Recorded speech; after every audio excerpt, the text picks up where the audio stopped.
살면서 황금알을 낳는 거위 이야기 한 번쯤은 다 들어보셨을 겁니다. 기억이 나시죠?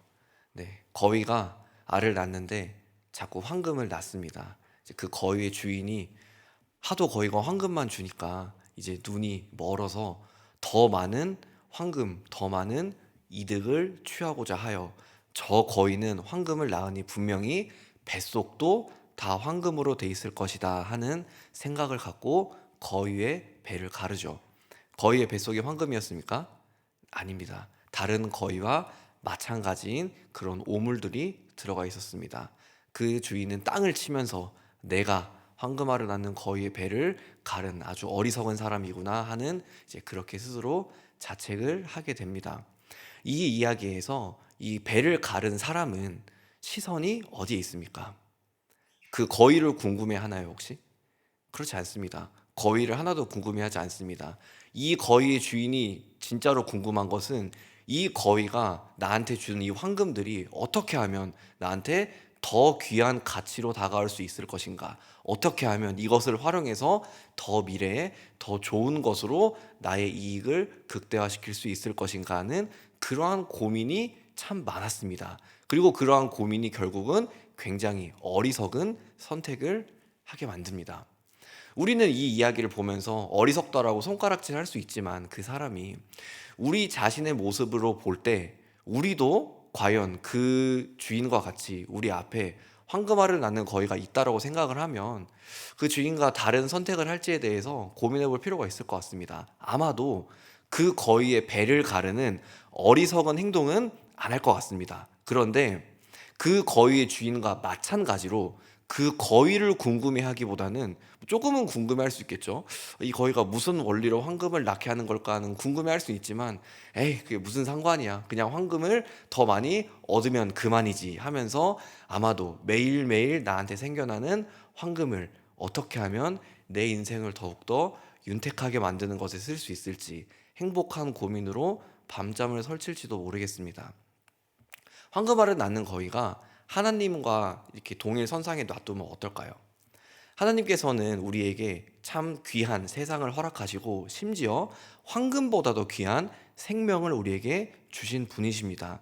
그것을 우리에게 주심은 그것을 통하여서 온전히 하나님을 바라볼 수 있게 하고 하나님과 교제를 나누고 하나님과 동행하기 위한 그렇게 우리를 살게 하기 위하여 우리에게 참 많은 것들을 허락하셨는데 우리는 살아가면서 하나님이 주신 우리의 생명과 더불어서 이 모든 세상 만물들을 대하는 우리의 시선이 그 세상들을 통하여서 하나님을 보는지 아니면 그 세상들을 통하여서 나의 행복과 어떻게 하면 오늘 하루 더 맛있는 거 먹을 수 있을지 어떻게 하면 오늘 하루 조금 더 웃으며 살 수 있을지 어떻게 하면 조금 더 내일 어제보다 조금 더 행복한 오늘이 될 수 있을지 그러한 고민들로 하나님이 주신 것들을 이용하며 살고 있지는 않나 그렇게 되돌아봅니다.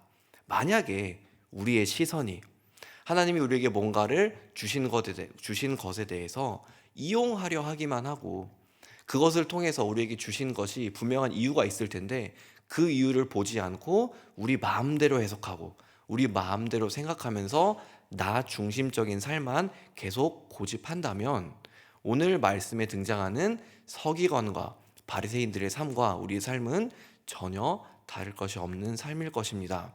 오늘 말씀에 등장하는 이 서기관과 바리새인들에게 예수님께서는 반복적으로 말씀하십니다. 화 있을진저. 예수님이 말씀하시는 미래적인 표현은 어떠한 조건에 의해서 그것이 될 수도 있고 안 될 수도 있고 이러한 가정의 의미가 아니라 그렇게 예수님이 너 이럴 것이다 라고 말씀하시는 것은 이미 확정된 일입니다. 선포의 개념입니다. 애초에 서기관들과 바리새인들에게 다른 미래는 없습니다. 그들에게는 화가 분명하게 임할 것인데 사랑의 예수님께서 도대체 그들이 뭔 큰 잘못을 했길래 화가 있을 것이라고 굉장히 똑부러지게 칼같이 선포하는 것일까요? 서기관들은 이제 그 정부에서 어떠한 법 체계를 이용해서 일을 처리하는 사람인데 아마도 당시의 서기관들은 종교적인 법을 담당하는 직책이었을 것이라고 예상이 됩니다. 바리새인들은 모두가 잘 아시죠? 율법을 굉장히 강조하는 유대교의 여러 분파 중에서도 메이저 분파 중에 한 분파죠. 그렇기 때문에 정부에 속해 있고 심지어 메이저 분파인 이 사람들에게 화 있을 것이라고 선포하는 것은 분명히 그 화의 중심에 율법이라는 개념이 빠지지 않을 것이라는 것을 우리는 쉽게 생각을 할 수 있습니다. 그렇다면 그들의 삶의 태도, 율법을 지키고 율법을 강조하는 그들의 삶의 태도를 예수님께서 지적하셔서 그것 때문에 너희들에게 화 있을 것이다, 그렇게 말씀을 하는 것이냐? 그렇지 않습니다.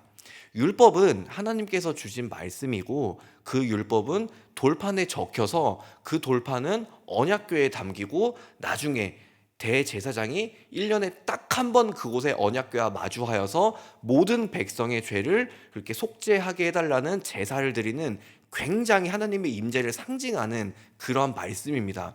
그렇게 하나님의 임재를 상징하고 하나님을 상징하는 그 율법을 만약에 그리스도께서 너희가 율법을 지켰기 때문에, 너희가 율법을 지키는 삶의 태도를 가졌기 때문에 너희들은 화 있을 것이다 라고 선포하는 것이라면 지금 그리스도는 하나님을 대적하는 행위가 되는 것이죠.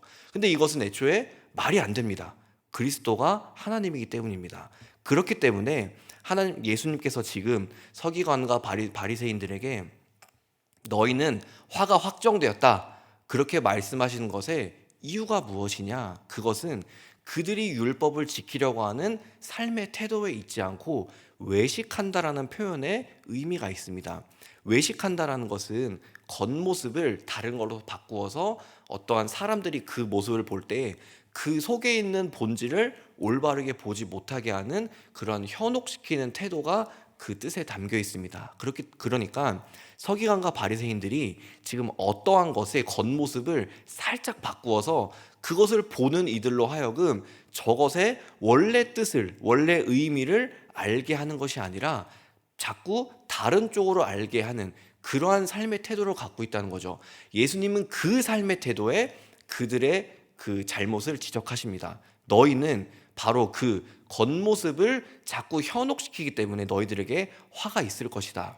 그렇다면은 그들이 무슨 겉모습을 지금 현혹시키는 것입니까? 당연히 율법을 통한 하나님을 바라보게 하는 시선.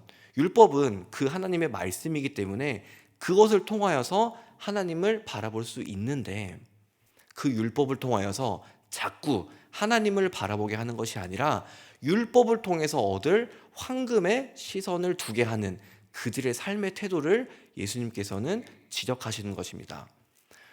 레위기나 신명기에 자주 등장하는 너희는 내 율법과 내 법도를 지켜 행하면 나는 너희의 하나님이 되고 너희는 나의 백성이 될 것이다, 이렇게 말씀을 하시면서 마치 율법과 어떤 하나님께서 주신 법이 구원으로 나아가는 하나의 길로서 사용되지만 이것은 1차원적인 접근이고 이 율법과 그 법은 구원이라고 하는 개념을 우리에게 알려주는 하나의 방향 지시 등에 불과합니다.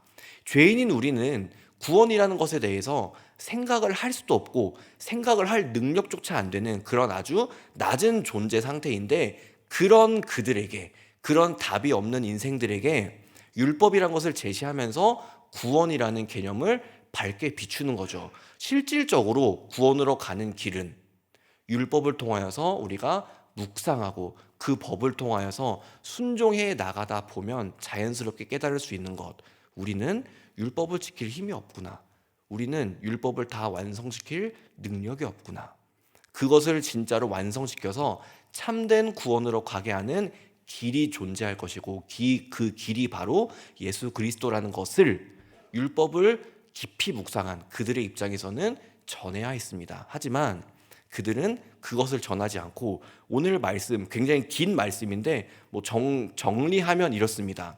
율법을 보는 사람들로 하여금 천국을 바라보게 하지 않고 자꾸 지옥을 바라보게 만들고, 율법을 통하여서 참된 제사를 드리려 하는 자들에게 자꾸 성전의 제사의 개념보다는 성전에 드려지는 예물에 관심을 갖게 하고, 자꾸 거짓된 것을 진실처럼 바라보게 하는 그들의 시선, 그리고 그들만 그런 시선을 갖고 있는 것이 아니라 참된 진리를 추구하는 자들에게조차도 그러한 시선을 의연중에 강조하고 의연중에 녹여내는 그들의 삶의 태도. 자꾸 황금알을 낳는 거위에 대해서 황금만 바라보게 하는 그들의 시선과 그들의 삶의 태도를 지금 예수님께서는 지적하시고, 그 삶의 태도로 인해서 너희에게 화 있을 것이라고 선포하는 것입니다. 이 말씀을 읽는 우리는, 우리 시대에는 율법을 믿지 않는 시대니까, 오히려 율법이 우리의 삶에서 굉장히 동떨어져 있는 시대다 보니까 출애굽기, 레위기, 민수기, 신명기를 읽다 보면은 도대체 이러한 율법들을 우리의 삶에서 적용하는 것이 가당키나 한 것인가에 대해서 고민할 법한 그러한 시대 속에 살고 있는 우리는 어찌 보면은 굉장히 쉽게, 적어도 나는 율법에서 멀어져 있기 때문에 서기관과 바리새인보다는 대단한 존재지, 서기관 바리새인 잘못했네, 왜 그렇게 율법 이런 식으로 잘못 강조해가지고 이렇게 예수님한테 혼나고 있어, 그렇게 그냥 흘려 보낼 수도 있을 것입니다. 하지만 하나님께서 우리에게 주신 것들을 생각해 볼 때에 우리도 서두에서 말씀드렸던 것처럼 이들의 삶의 태도와 그렇게 다르지 않은 것들을 굉장히 쉽게 발견할 수 있습니다. 하나님, 우리 자녀의 건강을 회복시켜 주세요. 우리 자녀의 그런 어떤 학업적, 직업적인 것들 잘 해결해 주세요. 우리 가정에 부흥을 허락해 주세요. 우리 가정에 샬롬 허락해 주세요. 많은 기도들을 할 때에 어찌 보면은 하나님께서 우리에게 모든 것들을 주실 것이지만, 그런 주시는 하나님에게 우리에게 시선이 꽂혀서 그러한 기도를 하고 그러한 묵상을 하는 것보다는, 하나님께서 그렇게 우리에게 주실 것들에 시선을 두어서 기도를 하거나 묵상하는 우리의 태도가 훨씬 많지 않은가를 되돌아봅니다. 하나님은 선하시고 우리를 너무나 사랑하시기 때문에 우리의 기도를 들으시고 분명히 응답하실 것입니다. 하지만 그 기도를 하는 우리의 올바른 태도를 그렇다고 저버릴 수는 없겠죠.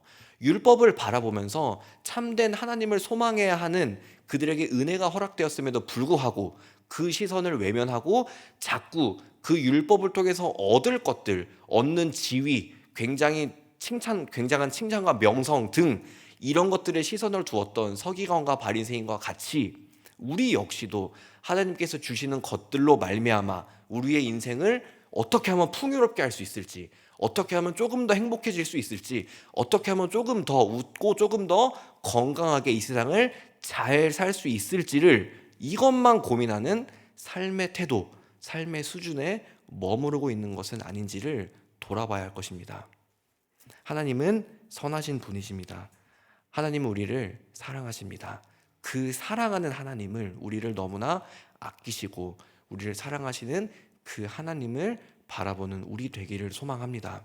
하나님께서 우리에게 주신 이 모든 것들을 통하여서, 나의 생명을 통하여서, 이 세상을 통하여서, 교회를 통하여서, 말씀을 통하여서 우리의 것들을 자꾸만 간구하고 우리의 결핍된 부분들을 자꾸만 채우려 하기보다는 이 모든 것들을 주신 하나님께 시선을 두어서 그 하나님과 함께 교제하고 더불어서 더 나아가서 이 땅에서의 생명이 끝난 이후에 영원히 하나님과 기쁘게 교제할 그 날을 소망할 수 있는 우리 모두가 되기를 소망합니다. 기도하겠습니다.